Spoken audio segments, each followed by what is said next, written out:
All righty. So um, we are preparing now to go live. So I want to take the time to say good evening to everyone. I am super excited about this week's session in reference to the conversation that we're having. It is titled We Want to Live. Over the past couple of weeks, there have been some things happening that have just been unavoidable, and definitely us having our voice, from protests to seeing live streams of someone lose their life, and then continuous things of ongoing processes. But the sincere part about it is there is a mental impact for that. I can honestly speak from experience that I've been traumatized by interactions with police officers, and so I haven't ever really seen them as someone to protect me. But there was always a fear. I've always been afraid to get stopped. And even in the instance that I did get stopped, it ended up with me and being in jail simply by being Black at the wrong time. And wow. The idea is how can you be Black at the wrong time when I'm Black all the time? And so with that being said, it resulted in the fact of me having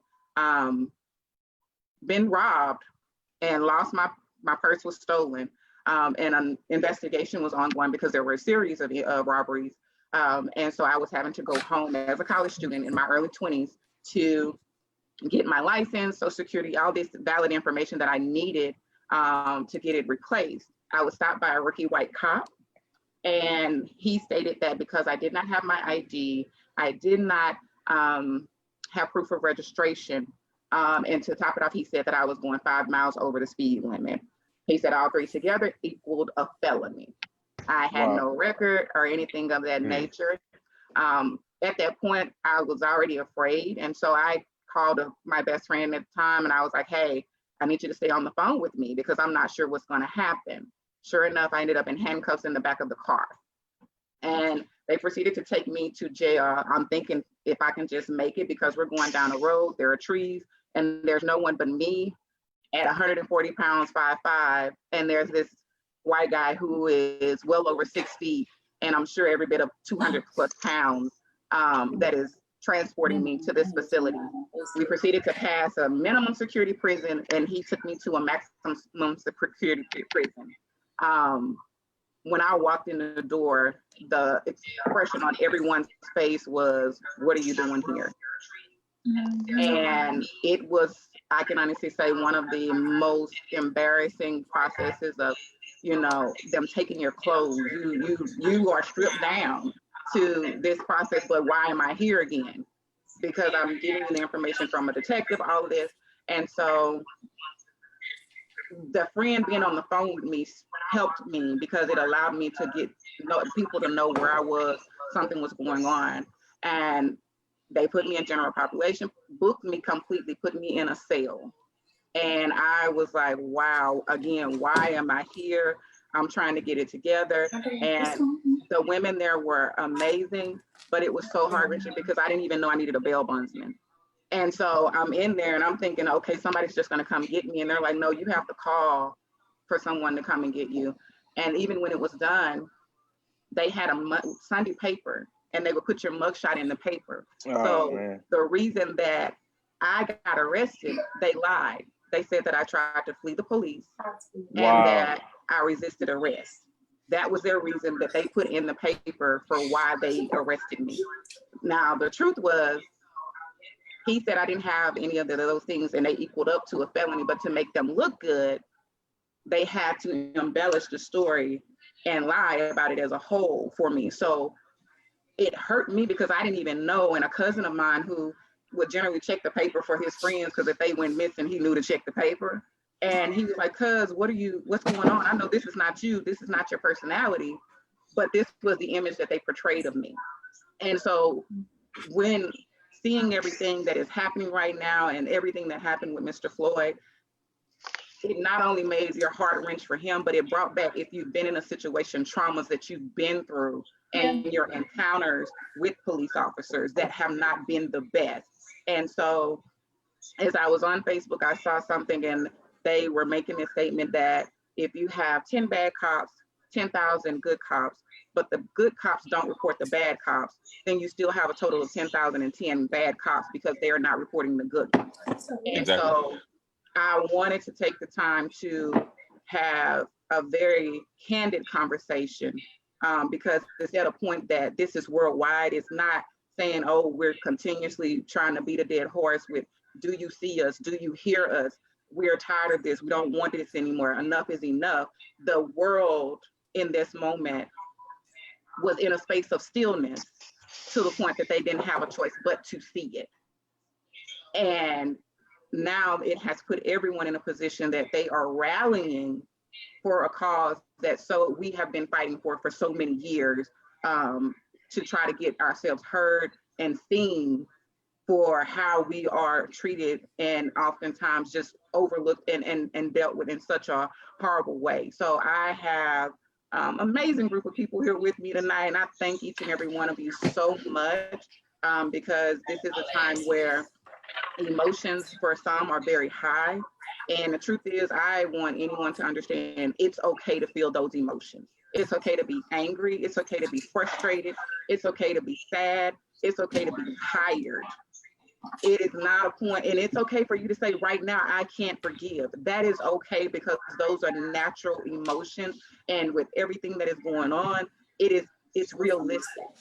Now, on the flip side of that, it is the actions outside of those emotions that we have to be mindful of and make sure that we are in control of, because we do not want to deter what it is that we're trying to accomplish and what we have been so successful at thus far as we move forward.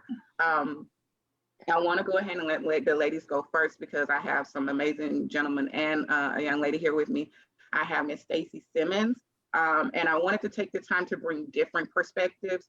Being a mother of 2 boys and your husband, there are fears and reservations and emotions that come that you are saying, I just need to make sure you're okay.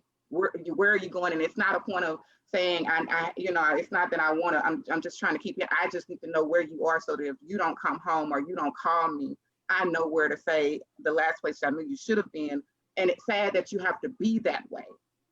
But there is a difference in a stop for us in comparison to a stop for someone else. There's a difference if we're in a scenario and we may not have even started it, but we're present. And so as a mom of boys and seeing everything that has transpired, and then with your husband, what has that done and how has that impacted you, and how have those conversations gone?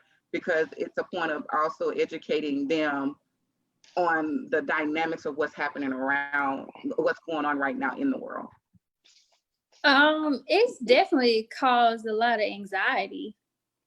It's a lot of stuff that I have to fight through just to be strong for them, because it's a lot. Not only that, I'm raising 2 African-American boys with the husband, brothers, African-American uncles.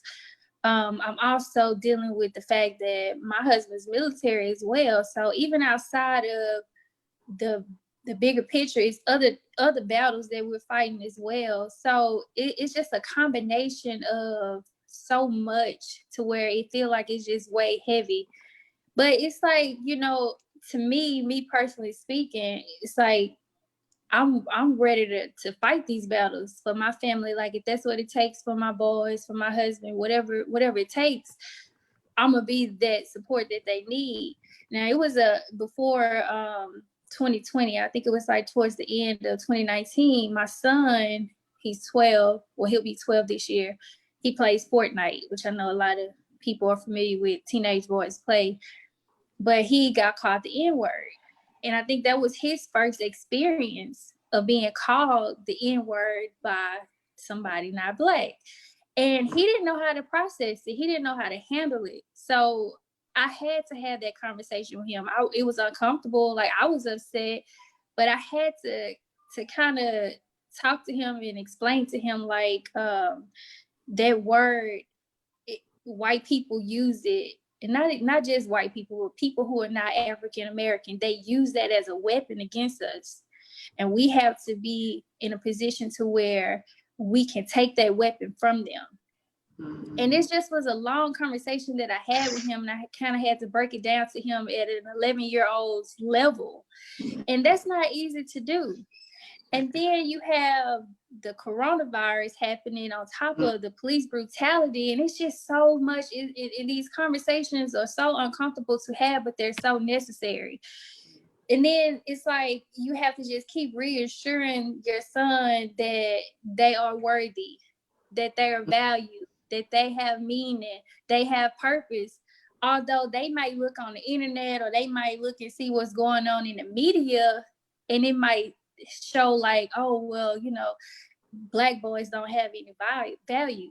We have to eliminate that and let our boys know, keep preaching, speaking life into them, because even young kids, they have mental breakdowns. They don't know how to process things. They're scared. They're fearful.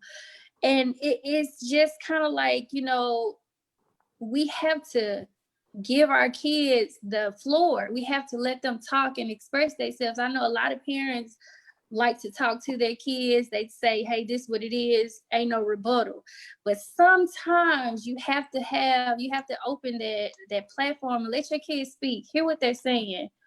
Because if they can't talk to the parents, who can they talk to? Because what's going on right now is scary times, because I have to teach my son, when you're in the presence of a police officer, always keep your hands visible for them to see. If not, it's a possibility you ain't gonna make it home.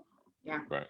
But then you got it where even if my son do the right things that I'm telling him to do, he still might not make it home. Right. So like, what can I tell my son that will save him?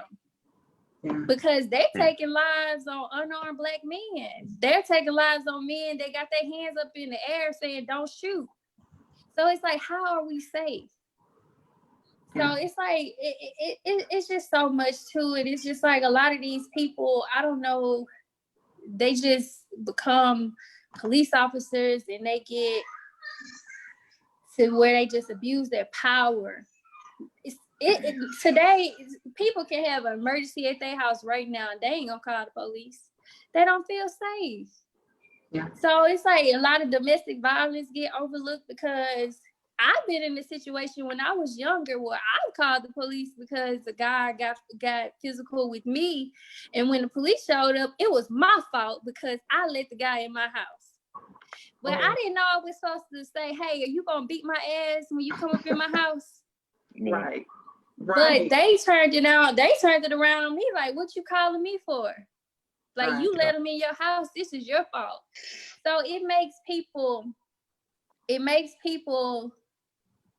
just uncomfortable calling the police. They'd rather just deal with the situation and say, you know what, I'm better off just getting my ass beat. I'm sorry, let me stop cussing. But they're better off just saying, let me just deal with my situation on my own, because the police ain't gonna do nothing but come up here and make it worse. Right. That's where it's a lot. But it's like these conversations are so uncomfortable for me personally speaking, because I never imagined being pregnant with my son growing up, and then me having to explain to him, like, although the world sees you as not valuable, you're valued outside of this home. Like, don't ever make this world feel like you don't belong. You can't do this. And it's just like, you know, like a lot of parents that are not African American, they don't have to have these conversations. Oh, no. No. But it's like, we have to, no matter how uncomfortable they are, we have to have them. So it's like, you know, anxiety to the side, you know, we gonna talk. Yeah. And I'm gonna make sure that my kids, when they leave outside my front door, they're gonna feel comfortable. They're gonna know what their rights. They're gonna stand up for themselves. They're not gonna let people push them over. Right. You know, it's just like, I just pray for, you just have to cover them in prayer. That's all. I mean, like, I don't know no other way to say it. Yeah, that's true. And Tony, what were you saying? Oh, I was gonna say, to her point, as far as the police are concerned, there needs to be a more extensive, like, training process. It needs to be a situation where they screening these guys' background, because a lot of times these young guys are they've been bullied before when they were in school. You know what I'm saying? So they're in a position to use authority. So what they're gonna do is they're gonna abuse it. And who they're gonna abuse it with is us. You know what I'm saying? So they've been looking for a powerful moment their whole life. So now that they're in that position, they're gonna abuse that power. So that's a big part of the people who are in place. That's not an extensive training. You know, I saw a post, it said something about it was something crazy like 1,500 hours to become a beautician, but then for a police officer it's like 700 hours. It was, I'm misquoting it, but basically it was basically saying to become a beautician it takes more time rather than to be a police officer. You know what I'm saying? Wow. So yeah, you had to get licensed and you had to go to the state board. I doubt they don't have to do all that for the police academy. It's a lot that needs to be changed in the police academy, and I do feel like they're desperate. They're desperate for people. Like, a lot of people don't want to become a police officer because it's so negative, the negative attention that they're receiving. So it's just like if you want to sign up, you got the job. Like you beat your wife in the past, oh, we'll overlook that. We'll sweep that under the rug. You come be a cop. The reality of it is, police officers are basically in the same category with teachers. The safety of our communities is in their hands, but they're underpaid. And so just like in the teaching profession, you have some people in that profession who really don't care about kids, but they need a job. Right. And so we're placing the future of our kids in folks who don't care, and the safety of our communities in folks who don't care. Right. And then, you know, and then both of them, and if you look at both professions, you got teachers who have to teach kids how to pass standardized tests that have nothing to do with what they're teaching in the classroom. And then you have police officers who have to uphold laws that they don't know about. Right. They're out there making up stuff as they go along, and having DAs and coroners to fabricate paperwork and everything to justify what they're doing. Yeah. That's scary. And while we're there, I want to go ahead and really hit, because Ruben, I've seen your videos, and I know we've had quite a few protests here in Dallas alone, but the protests have literally hit all 50 states. So there is not a state that has not had a protest in this space that we are in now. But you had a very, very, very important video that you showed where there was a platform of bricks positioned down there, although there was no construction occurring.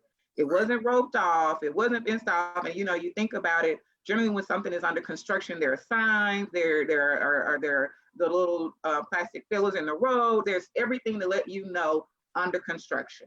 And it's going to have it where you're moving around it. But these bricks were literally just randomly in the middle of the street. And it just happened to be at the most opportune time that a protest was about to occur. And now, voila, these bricks appear out of nowhere, but there's not a construction site anywhere near the area that this is occurring. And so that was so pivotal in sharing, because there are agitators. And it's being conscious of what you're there for, but also being conscious that others are coming to be a hindrance to the purpose of what it is and the initial purpose of what is happening. And so you were there, and that night things did later go for a different turn. And it was just like you feed into that bait, because all it is that one person and everything breaks loose, but nobody knows exactly who starts it. But generally what happens is we take the blame. We catch the blame. It's us. And so I want to really give you the opportunity to share your experiences, but also the things that you've had the opportunity to see being down there and being also very vocal at this time as well. Thank you for allowing me to hop on. And I'm inspired by what I'm hearing in the conversation. Just the experience of being Black in America is tough. And the one thing as Black America we've never been able to control, and that is our narrative. You asked me why a video of some bricks in front of a reputable building in downtown Dallas is significant. Is it because it puts a halt to any alternative spins that this movement and resurgence after the death of Ahmaud Arbery and the death of George Floyd, any other plots or any other narrative, it kind of just nips that in the bud. And I think for the first time, we're being able to see the Black Lives Matters movement for what it is. It's a peaceful, nonviolent demonstration of the injustice against Black America. And specifically, it may be aimed at policing because that is the tragic, reoccurring scenario that we are just continuing to be plagued with. But truthfully, especially in response to some of the things we've kind of shared tonight, it is about what is the true systematic injustice against Black people. Right. And it's our job to protect that narrative. It's our job to also move forward in reclaiming that narrative, as we know that the American system has been built against us since 1619 in terms of profiling Blacks as dangerous, combative, and in an animalistic form. So I take no major pride in doing what I did, because I feel like that is just only my duty. I'm thankful to have had parents who were born in 44 and 50 who lived during the season of the real movement. Everyone is talking about keep that energy, but which energy do you have? Right. Do you anger, or do you have really, a spirit that says, I don't feel no ways tired, and I'm gonna do this movement in honor and respect, and stand on the shoulders of the giants that came before us. So I'm really just glad that across America, and now we know across the world, we have been able to send a clarion call out that this is about the injustice against Black people, and that we are just as human as anybody else. Right. Yep, Right. yep. Yeah, that's it. You would think that shouldn't have to be Right. a conversation. It's the idea that we're all human. Yeah. Especially not in 2020. Right. You would think. You would Right. think, but for me to see the impact of it, and even going back of knowing how there are triggers and things of how it is a systematic setup almost, to put you in position to that, although it is something meant to be peaceful, and even with the records, 98% of them are peaceful, 98%, but you're hearing things, and generally the people that are being arrested aren't even locals.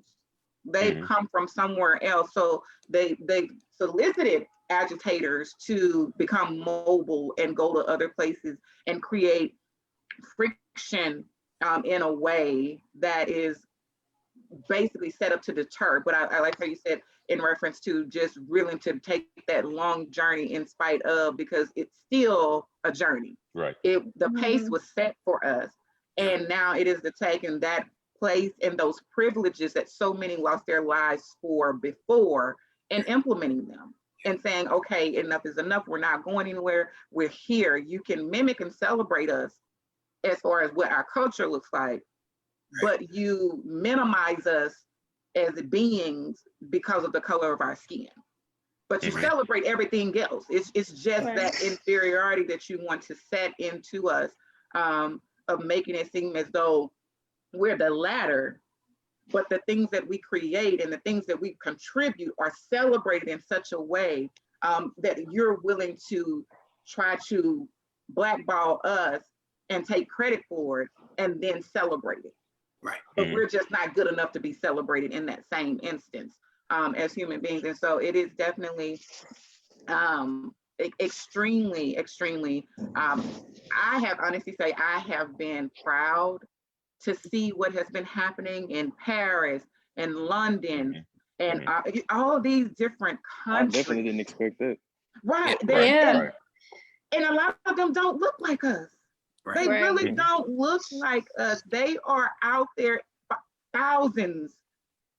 And they breaking out generational curses. Like and it's just that you're like, wow, you see. Thank you.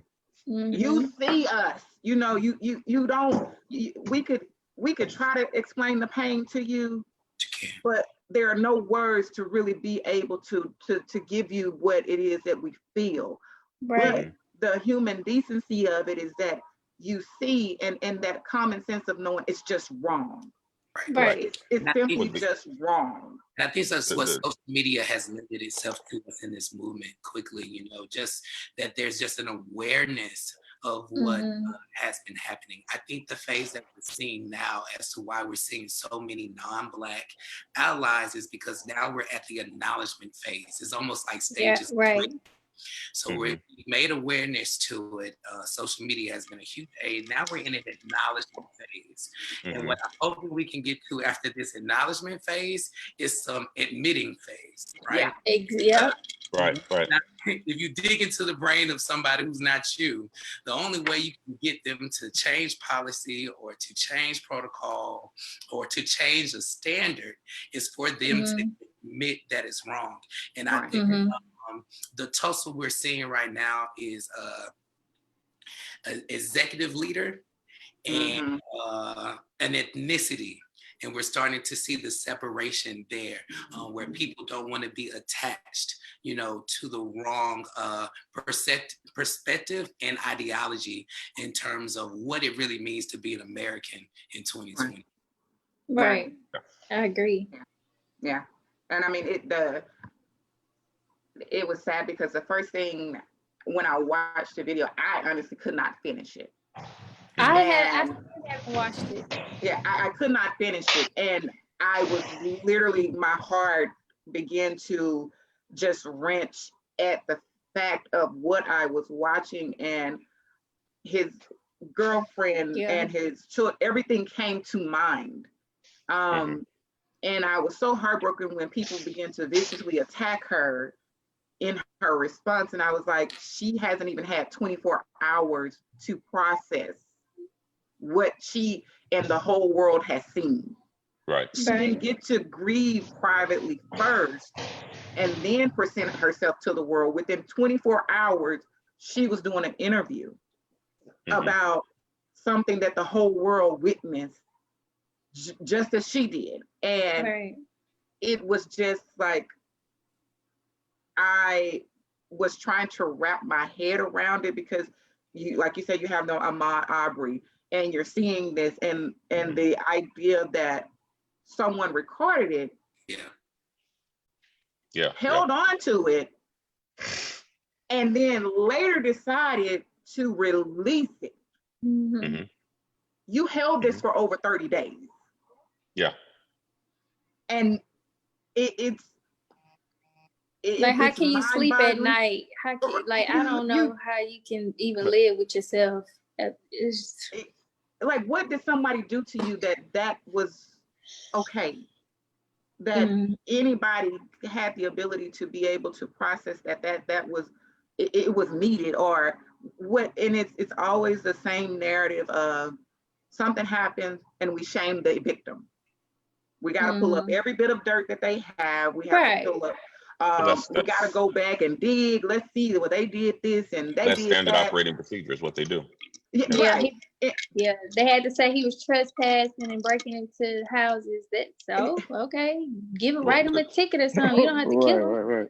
But the idiotic thing was when they pulled up body cam footage of when he had a run-in with police before, when he was in a public park sitting in his car doing nothing, and all they showed was that the police, you know, had the habit of harassing people, and that, you know, he had no reason not to be hostile toward them because they had no reason to be accosting him.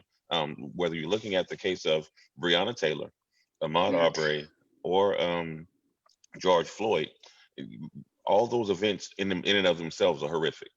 But when you look at the systemic cover-up, lies, and treachery that surrounds each one of those, it shows us that it's not only a problem that those events occurred, but that some segment of our government thinks it's okay to do.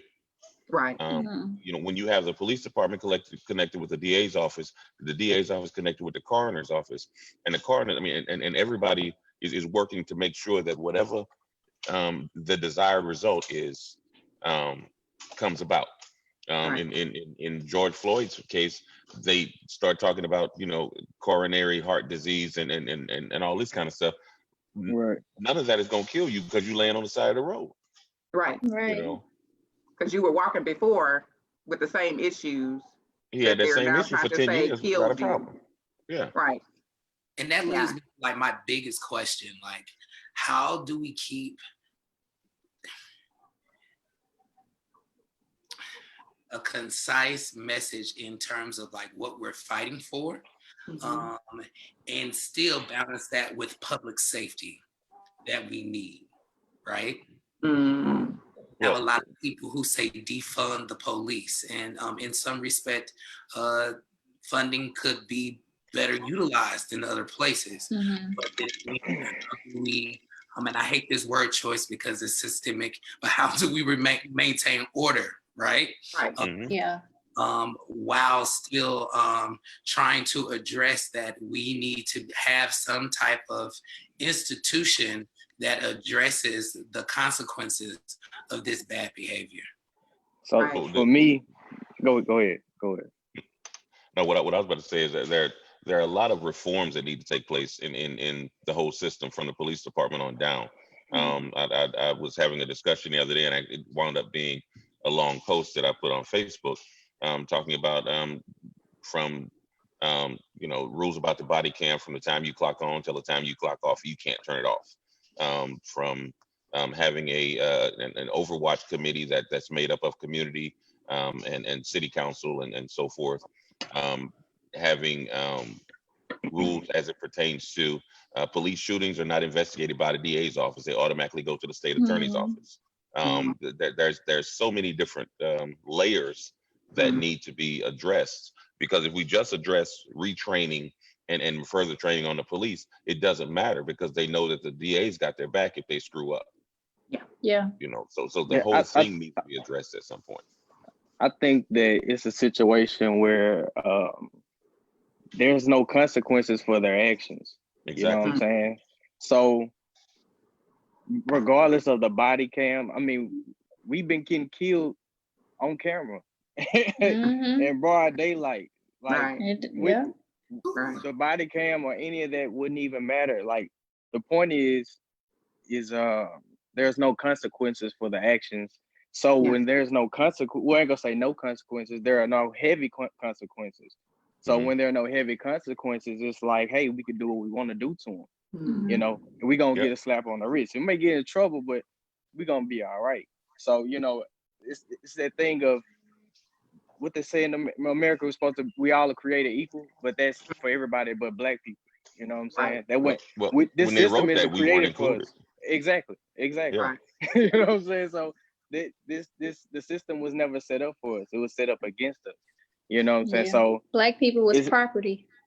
Right. Yeah, they never intended on including us in that. Yeah. Right.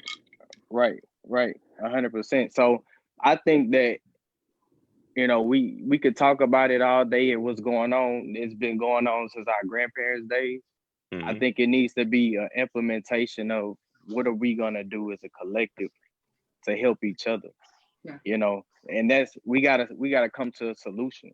Do I have it? Not exactly, but if we all put each other in one room and we brainstorming together, we can come up with something that'll help us as a community. Because the thing is, okay, if we were a strong unit, they wouldn't kill us so rapidly.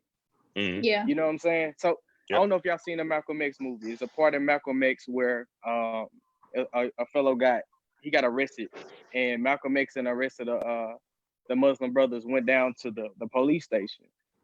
Malcolm X, he wasn't any form of a police officer, a lawyer, or nothing like that. He said, release that brother.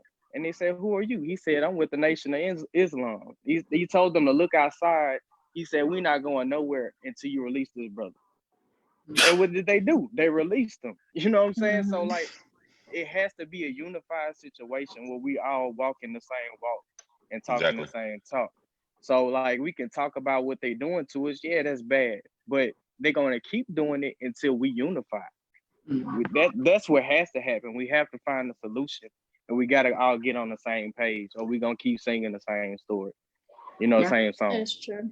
And what you said, it rings true, but it also places us in a situation where when you look at today, it's not just Black folks that's out there.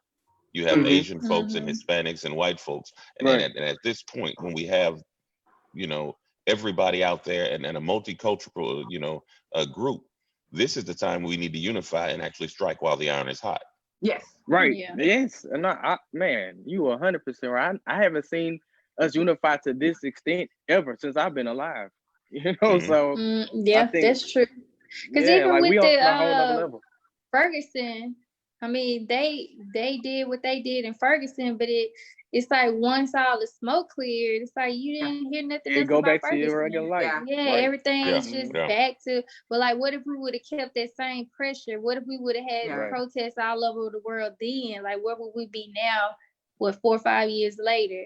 Yeah. Like, could a lot of these deaths be prevented? But I don't understand why cops have to use deadly force. Like, you have tasers, you have mace. It's like they choose not to grab those items, but they grab the gun. We have to deal with the profile of the Black person. It is criminal. The word easily associated with us is criminal, and I hate to say that. So, and when you have criminal, the next word that comes after that is fear. That's the reason where criminal is being used. But I think a lot of that fear is from guilt. They're guilty of racism. They're guilty of profiling. That's why they're scared, because they know they're guilty or something. And it's not all white cops, but majority of them. They probably beat a Black man and probably thinking like, oh well, their family is gonna probably be after me, or the streets gonna be after me. So they have to kind of keep that level of fear up. That's probably why they, so quick to pull that gun. But it's just like, those are the types we don't need on the police force. Like, if you that scared and you that afraid, get another job. Why are you a police? Yeah, you shouldn't be a For me, I know I think Mr. Rob talked about the reform. I think for me personally, once a certain line has been crossed, you need to be taken off the force, and they need to replace these.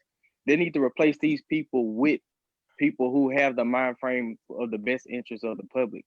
You know what I'm saying? Right. So it doesn't need to be, okay, well, we're going to put you in timeout. Like, nah, let's get rid of them and let's replace them with somebody who has a common interest to protect the people and who are for what's right.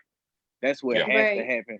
Like, that's sitting down and retraining, that's not going to do anything. They're just going to find another loophole to get around what's already been going on. Because it doesn't change the mindset or what you feel already. If you're a racist, then you're a racist. It doesn't matter how much training you just find another way to get around it. Right. You're just looking for that next loophole. Right. I saw a live where Snoop Dogg was talking to somebody, and he was playing, but he made a good point. He said he feel like police officers should patrol where they live. Now, of course, all police officers, they're not gonna live in the hood. They're gonna, probably suburbs or wherever. But if you think about it, it makes sense. You ain't finna shoot nobody. You ain't gonna shoot your neighbor. You're not gonna shoot people because you're gonna know them. So you gotta look at their mom in the grocery store next week. Yeah, it's actually kind of a little bit of logic to that. Like, what if you did patrol your own neighborhood? Yeah, you know what I'm saying? We should be patrolling our own people. Like that. No, for sure. Yeah. See, the thing is, who can relate more to us than us? We understand what goes on in those parts of towns and in the neighborhoods or with certain beefs or certain neighborhoods beefing. We understand that more than they would. They know is getting to know the something families. going wrong, so let's kill. Yeah. Right. So if we relate to that more, we can get to the bottom. So the killer not gonna stop until we get to the root of it, with what's going on in these neighborhoods and what's going on with each other. Exactly. So if we patrolling each other and we get into the root of it, and you say, hey, let me take this Crip and this blood, and let's sit these boys down, let's talk, and let's see what's really going on and get to the root of it. Like, because what's gonna happen is somebody gonna get killed, and it's gonna be a back and forth ping pong match. Yeah. And that's just what it's gonna be. Retaliation. Right. Well, it has to stop somewhere. And if you also look at it in a lot of these areas where you have the high crime and issues with our folk, some of it's manufactured, but a lot of it is fueled by economic disenfranchisement. Either you unemployed, underemployed. You have food deserts where you got to drive 45 minutes to make groceries. There's level on top of level. I mean, again, that's like I was saying, you can't just say we got to change one thing. Our whole system has to change. Our whole way of living and way of looking at things have to change in order to put us on an equitable playing field. There's one thing to have equality. There's another thing to have equity. Yeah. Right. Yeah. You need both. I think it's really going to take us to really get to a place where we want every Black person to win. Right. Yeah. Right. And I think it's gonna start in the schools. Like I know a lot of the curriculum in school, it's starting to change. It's changed a lot since I know I was in high school, but they're not teaching these kids about stocks and bonds and and interest and credit and finance and like they. Because if you, I'm sorry to cut you off. As a teacher, I teach in Oak Cliff, so the academic year is more invested in trying to keep you from being remedial because we know that there's no reinforcement at the home. So we don't even have the opportunity to open them up into the next level of exposure of what it just means to actualize who you are, because we're being held to a standardized test in terms to measure whether a student is qualified to progress through their academic career or be certified that they have the general knowledge that American citizens should know. And I get it. And it's like teachers are one of those professions that are so highly respected from my perspective, because I know just being in high school, I wasn't the best student. I gave teachers a hard time, especially substitute teachers, like, woo. but it's like, like, what if it's an elective? Like, what if it's like just a workshop or something that you can give the parents opportunity to sign their kid up for it or something? I'm just saying, like, just stuff that's available, because you go into the white neighborhoods and the white schools, all that stuff is available to them. Like, just personally speaking from my high school, when I got my first job when I was 16, I didn't file income tax. So I was like maybe 18 or 19. I didn't even know I had to. I was like, what is the income tax? And I'm like, oh, I get money back? Like, what's the dependent? Like, this was all new to me. It wasn't taught to me. When I went to go get my first car, it's just a lot of stuff that I feel like the kids, like, as parents, we can teach our kids this, but like the parents haven't been taught this. So it's like, how are they going to teach their kids something that they don't know? Right. Yeah. So it's like you talk about the economic wealth for African Americans, but it's like some of these African American parents, they don't know how to teach that to their kids, because if they're not teaching it at school, if they teach it in church, a lot of people not going to church. So it's like, where can they learn it at? A lot of neighborhoods, ethnic neighborhoods don't have community centers. So it's kind of like, how do you get these kids involved in that, in learning and in installing the tools that they need to be successful? Because a lot of these kids are just looking at, okay, well, when I graduate high school, I'm just gonna go get me a job. That's as far as they're gonna take it. They're not gonna take it either far or unless they struggle so long and then they get to like 24, 25 and they say, well, you know what, I'm gonna go to college. But it's like, they could have been 21 with a degree. They could have, been, it's just a lot that needs to happen. And we need to figure out how it can happen for our kids, especially the ones that are underprivileged, because it's a lot of opportunity out there. But it's like, how do you get, I don't know, maybe maybe I need to start something, but it's just something for me to look into. But it's kind of hard for me to do it because we're military. We bounce around all over the place. But it's like, that's where it come in, where you rally up everybody that you know. You know, it's a conglomerate. You know, let's help everybody come together and put their piece to the puzzle. And that's the way. It's not just supposed to be one person. You know, it's a right. That's true. Because I mean, even in school, like the history in school, like I didn't learn about African American history until I got to college. Right. The real history. Oh yeah. Like I'm Right. like, cause I mean, even I made a post not too long ago. I said, you know, a lot of these companies are willing to support Black Lives Matter, and they're trying to do different things. What about teaching the African American history course through orientation, even to African American and whites or whoever? Because like most people look at slavery as, oh, they went and got them from Africa, they came back, picked cotton, and then they got beat occasionally. That's it. That's not the whole story. It's so much more to it than that. It's just like, man, we'll need another hour just to even dig into the African American history. Another 3 hours. It's so much that's not taught. That it's mind blowing. Like I told my son, he's 11 years old. I told him about how when they brought the slaves back on the boat, how they was on the boat, and if you died on the boat, they just threw you over. You had to eat, sleep, and you know what? Right there where you was at, you had to watch. You know, I don't want to get too deep into it, but I'm telling him this, and his eyes is like this. He's like, what? Like we just learned about Frederick Douglass and Malcolm X, and that was it. Yeah. Black History Month over. Yeah. And I'm like, no, it's a lot. And you know, I'm gonna have these conversations with my son, but like he won't know. Yeah, everybody is not gonna take an African American history course in college. Everybody's not gonna have that knowledge. Everybody's not gonna be willing to go to a library, pick up a book and read. So and I really feel like taking the African American history course is life-changing. Yeah. It's life-changing, not only to African Americans, but to anybody. Like just to really understand the struggle, and you know, and it's a lot, but that's just my thoughts on it. I would say your thoughts are right on target. I think when we get there is, number one, we have to reconnect the bridge between the baby boomers and the millennials in generation. I think we do ourselves a whole lot of good to stop this black card revoke system that we have.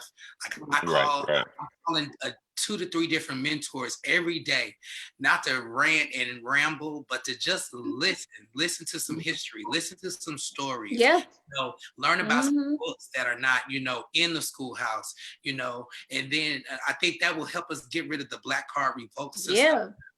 Because you know, online, I don't know. When I took the class, I don't remember the actual website, but they had audio that was recorded from the 70s of people in their 70s. So they lived in like the late 1800s and 1900s. You can hear these people talking and telling them about their experience in slavery during the Jim Crow era, the Civil Rights Movement. Hearing them speak is life-changing. They're telling you about what they experienced. It's like you can't see the video, but you can hear the audio. And it's just like, it's mind-blowing. Like it was one where this lady said she got her freedom. I can't exactly remember what year, but she chose to stay on the plantation. She was like, where I'm gonna go? She was so caught up in, I've been a slave my whole life. Why y'all giving me my freedom now? They don't know what to do with it. But there's so many who were born into that. Yeah. It's an internal and an external process that we have to do because we have to heal within. Just like you were saying in that the movie Harriet, she was rescuing everybody, and her sister chose to stay, but it was the mindset.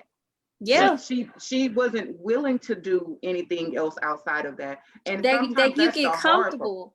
And it's familiar, but it was it was safer for her in her mind to stay where she was because she knew that. Exactly. Even though it wasn't a space that she was happy in, she was familiar with it, and it it only it showed how and emphasized the fact of one's mindset. I can show you how to get to freedom, but it's up to you whether you take the journey to freedom, because I can't promise you that it's an easy journey. I can just promise you that when you get there, there's a feeling and there's a privilege and there are things that come with it that I can't even put into words for you. And so it's voting, it's having these regular conversations, it's educating ourselves, because a lot of it is ignorance. It's knowing about credit, knowing you about gotta get off property. of get out of your comfort zone. Right. Get it's all those, like you were saying, Ruben, in reference to that, it's a healing overall. It's helping other people understand who we are and truly understand who we are, not just skimming the surface of what it is that we are as a people, but getting that understanding. We understand American history, but how much do we understand of our history? No, we don't. I mean, we understand. The problem we have in this country, the problem we have in this country is they don't teach American history. They teach white history. There you go. If they taught American history to be inclusive of everyone who contributed and built this country, then we wouldn't have all the racial problems that we have today. If we taught that Black people, Asians, Indians, American, indigenous people were all a part of American history, then we wouldn't have one race thinking they're supreme over the other. Then they would look at us in a way that they ought to and say, we built this country together, rather than saying we built it and y'all just live here. And you know, it got to be something crazy where you can openly admit that a man came over here and found a land and took it from the Indians and then get his man a holiday. You know it's a problem. Come on now. No. You know it's a problem. You okay? You gonna admit this man stole, but then you gonna celebrate him? Come on now. Yeah. They some repair. It's gonna take some time. Yes. As I love, and I'm telling allies, you know, I love the energy, but my first word to them, I said, you're going to have to learn how to endure. I said, because this is going to affect you in the past, present, or the future. I said, but you're going to have to endure us to the end through every process, every phase. I said, and then I said, you will probably gain the trust and the respect, you know, of the Black community. I said, but if it's 14 days or 21 days of rah, rah, rah, and, you know, I hate cops and all that other kind of stuff, that's really not the energy we need. We need a leaning post. Because it's gonna get tough. The conversations are gonna be drawn out. The filibustering is gonna come. You know, so we're not gonna only need to endure ourselves, but we're gonna also need others to endure with us. And hopefully through that endurance, it will push us to try again. We have to look through history, and I like what Rob was saying about, you know, we only know the history that has been taught to us, and you know, Christina, you were talking about, we really are not in touch with our own history. So we're just gonna have to really look at the successes that we've had in history. And I know that the failures or the challenges sometimes outweigh the successes, but we've had some astronomical success. We need to lean on that to reestablish our hope and try again. I think the Black community is so disenfranchised and so discouraged that the only reason why we're really angry is because we're in a hands-tied situation. We don't know what to do. We helpless and we hopeless. But now is the time, especially because Generation Z is actualizing their voice.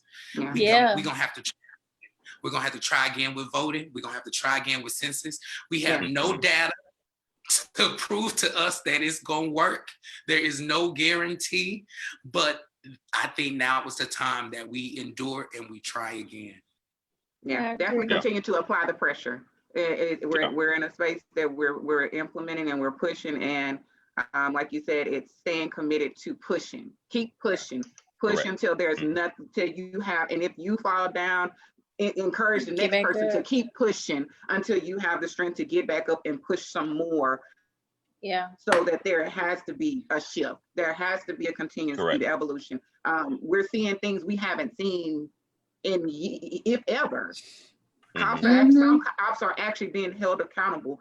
Keisha Bottoms fired those cops. And the sad part was 5 of them were Black. Mhm. They tased the kids, and the young woman was pregnant. Took them out of their car. For violation of curfew, really? Right, took them out of their car and tased them. And within 24 hours, there was a total of 6, if I'm not mistaken. They all were fired. And that's what needs to keep happening. Yeah, and that's the point. It continue to apply the pressure, continue to make these things known. It's pushing. It's not, like you said, Ruben. It comes with time. It comes with endurance. Because it's going to get. And I say this, like I feel so bad for the National Guard because they're in a really bad position, because I don't think people understand military and police, 2 different things, 2 different ballparks. Yep. Like these military members, they have orders. And unfortunately, their order is coming from Donald Trump. And then it's like they sign their life, they dedicate their life, they take an oath to abide by these orders. So it's like they out there, I know it's people that are out there, white, Black, whatever, in the National Guard that don't want to be out there. Right. But because it's their job, it's their oath, they have to do it. But it's like, I feel so bad for them because it's like, it's starting to make the military look bad. My husband's been in the military 15 years, and we had we were stationed in Fort Rucker, Alabama, a couple years ago. And I remember when we got there, they briefed him on not traveling through this city called Opp, Alabama, OPPS. I think that's how it's spelled. And it was shocking to me because I'm like, why? And they was like, well, it's known for a lot of KKK and this. And I'm like, but y'all military. Like, you just go demolish the city. But it's just like, I don't know why. But driving to work in Alabama, where we were stationed at, I would see abandoned buildings with KKK written on them. And it just was like, and I remember my daughter was 5th grade at the time, and she was learning about the KKK, and she saw that and she cried. It was like, Mama, can you go a different way to work? And I had to have that conversation with her. But it's just like, it's just like, how I don't understand how KKK, this city is filled with KKK and they doing whatever they doing, and y'all just allowing it. Like, nobody's gonna what, they army bigger than your army? Like, I just didn't understand that. Instead of them just going and getting control of it, they just like, oh, we'll just avoid that area. You sweeping it under the rug. So hopefully now with everything happening, a lot of these people gonna be pulled from up under these rugs. Like, we can stop sweeping this stuff up under the rug and address it, because so many people have been exposed. Like, a lot of these people that came out of behind that KKK mask, and we seeing them for who they truly are. And they losing jobs, they losing whatever. But it's like, it needs to happen. Like, if not now, then, when? Like, expose them. Because it's like, I don't want to do business, personally speaking, with somebody that's dealing with KKK. Right. Or any type of white supremacist. So that's what it's a lot of work. It's a lot of work left to do. Oh yeah, this ain't even the beginning. For sure. Go ahead, Ruben. I said that's what we have to call our allies too. It's daily accountability. When you're the only Black on the job and you saving everybody else's job, but you can't get the promotion. Those are the daily lifestyle changes and accountability that we're going to need to change, to really level the playing field. And if that behavior and attitude can be reverberated in multiple spaces and multiple industries, maybe we'll see the representation that we want to see. But it does still find a challenge in white supremacy and is a white America, and I'm not a racist, but truthfully, is white America ready to share? That's a valid question. Are you ready to share? Because what the generation is telling us, it says, well, you taught us that it's a free world and that everybody can have a pie. Now we've seen that everyone doesn't get a piece of the pie. So if everyone can't have access to the pie, then there just won't be a pilot. Right. Yeah. So I it's agree, almost and like I that only disagree. child syndrome. I agree with you, and I disagree with you to a degree. I Mm. think we need to, instead of trying to join teams with them, we need to start trying to build our own. You know That what I'm saying? Because trying to fit in, just like if you in high school and you got different little cliques, you know, people gonna have their own situation. They're not gonna let in the people that they don't want to let in. So at the end of the day, instead of fitting in with their crew, how about you start your own crew? You know what I'm saying? And I think that's where we need to get back to, like And the I Black agree Wall with you. Street. Yeah. Yeah. The With like issue the Black is Wall that Street. the Go ahead, issue I'm is sorry. the reason why I said, can they share is because when you actualize that Black America is now going to take care of its own, are you going to throw a wrench in it? Are you going to drop a bomb from the sky? Right. No, for sure. It seems like every time that we've tried to do for ourselves, you know, if you really take some time and you listen to the elders and they talk about the civil rights movement, they didn't want access more than they wanted resource. You know, right. Give me the same type of book. Let me have the same type of water. Give me the same merit for receiving the loan, you know, so that I can build my way. You know, so we just want to remove the barrier. So it's really going to take White America to say, you know what, we have no problem, you know, with you being qualified for this loan so you can build your business and you can start creating generational wealth from your family. That's why I say we got to be aware, acknowledge, and then there's going to have to come some admitting, because they're not going to be able to release those funds or resources without admitting that, you know, there is some type of unfairness in how everything is being allocated, you know, and or that whatever we have for ourselves, they'll just let us have it, and we can be for us by us. Right. Well, I mean, there's a problem with the phrase you just said. Whatever we have for ourselves, they'll just let us have it. It's already ours. So they, you know, it's not a matter of them letting us have it. It's already ours. But to take it a step further, you said something that was very very poignant. You said that we need to go back and do like they did with Black Wall Street, where they had their own. We had our own hospitals, our own schools, our own banks, our own mortgage companies. We have the resources today to do it. As a segment of society, we spend $3 trillion a year. We got the money. We just don't have it focused in the right direction. And there you go. And that's basically what I was saying. Like if we really come together and we pull the Jay-Z's, the Diddy's, the Oprahs, and all these people, and then pull our own resources together, man, we unstoppable. We unstoppable. You talking about Jay-Z and Diddy and them? There are some Black real estate moguls and some Black folk in other industry that have more money. Oh yeah. Oh, 100%. I would say the other thing is, before you hop into this, we're going to have to go back. I mentioned the Black Card Revoke system, and that's more so about how we label ourselves. Because right now you have some people saying that some people woke and some people are not woke. We're going to have to find space for everybody to contribute to the movement at where they fit best. You know what I'm saying?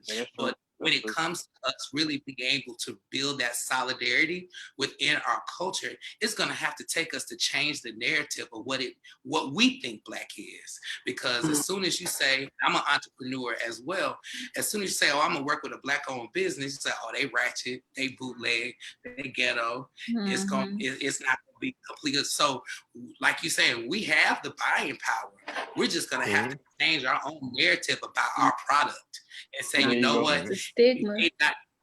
And stick with it to let that business grow their quality over time, because there's no startup business, white, Black, Hispanic, Asian or not, that has the same product or a quality of production in year 10 that they have in year 1. But we can't even get our Black entrepreneurs into year 3, so they don't even see year 10. So, Right. Thank you all. It's all I can say, because it is a conversation that can go on for hours. It is a conversation that is now being had, and it is a conversation that needs to continue to be had on a continuous basis, to the point that you may be tired of hearing it, but you're understanding, your mindset is changing. things are changing. So I am beyond appreciative for each and every one of you stepping in to have this very, very transparent, open and real time conversation as of where we are right now with everything. I do want to take a moment. We are a little bit over time, but I do want to take a moment to let each and every one of you, if you have any closing words, give us about 60 seconds, within about a 60-second time frame to encourage or just share something with those that are tuning in with us. The video will be still posted so they can come back and watch it. You all will be able to share it, but just give a 60-second insert as we bring everything to a close. And Ladies first. Yes, you can start off, Stacey. Okay, so I'll give encouragement to the mamas out there. It's tough. I know it's tough. I mean, we all have to find ways to cope. We all have to find ways to get through. If coping, like I've learned to sometimes like just take time by myself and I paint. Like I picked up a new hobby. Painting relaxes me. We have to find ways to cope so we don't drive ourselves crazy. We have to take care of our mental, because this fight is not over. We have to stay in there for our kids. We have to keep encouraging our kids, talking to our kids. Don't ignore them. Listen to them. Hear what they have to say. Give them the truth. You may not have to give them the raw truth depending on their age, but let them know. Don't send them out in this world and they don't know. They need to know. So talk to them and stay encouraged. Like, just find some type of coping mechanism, because if you don't, you could get lost. And it's like mental illness is frowned upon in the Black community, which it shouldn't be. I think we all deal with some type of mental illness. Might not be to the point where we need medication, but even just a little bit of anxiety is a little bit of mental illness. Like, we have to take care of each other. We have to take care of ourselves first. So just stay encouraged. Keep talking to your kids. Listen to your kids. And I mean, just kind of got to keep pushing forward. Keep having these conversations. And Christina, I thank you and I appreciate you for even putting this platform together for us to all speak, all agree upon certain things, even disagree upon certain things, but we're talking. Right. Tony, you want to go ahead? Man, my closing statement is unify. That's where we are. We see the problem. It's there. It's like it's literally in our face, you know. So overall, it's what we gonna do about it. You know what I'm saying? We gonna keep just having kumbaya situations, or we gonna sit down and actually at a round table and actually implement action and implement structure. So that's what I think it needs to be, and that's where I know it needs to be. I'm sure everybody agree with that. And Christina, I appreciate you thinking about me to even have me on the show. And I'm just meeting the rest of y'all. You know, hey, let's keep in contact and let's make some things happen. All right. Oh, thank you, Pastor Rob. As everyone else has already echoed, thank you for putting this together and giving us this platform to basically voice our feelings and our opinions on what's been going on. It's important for us as a people, and especially as Black men to have some kind of an outlet. My grandfather, my father used to say, "Pressure busts a pipe." And if you hold it in, you're gonna have issues, you're gonna have problems, and that none of that is good. But as we move forward, we have to move forward with intentionality. We have to move forward with purpose, but we also have to move forward with a plan. We have to have a plan that's not only reasonable, but one that's sustainable. Rather than doing what has been done in the past and having change for the sake of change, we have to put a plan together, review that plan, poke holes in that plan, fix those holes, and make sure that when we put a plan together and we go into implementation, we'll have something that will sustain, something that will hold true, and something that they have no choice but to accept. Right. Ruben, I'm gonna let you bring us to a close here. So again, thank you. And it was a pleasure meeting all of you all. My bullet points are quick. Learn daily. Learn something, whether it's a book, a podcast, or from a mentor. Learn daily, even if it's a policy or organization that is, doing a lot of philanthropy or criminal justice work. So learn something daily. Watch every dollar that you're spending.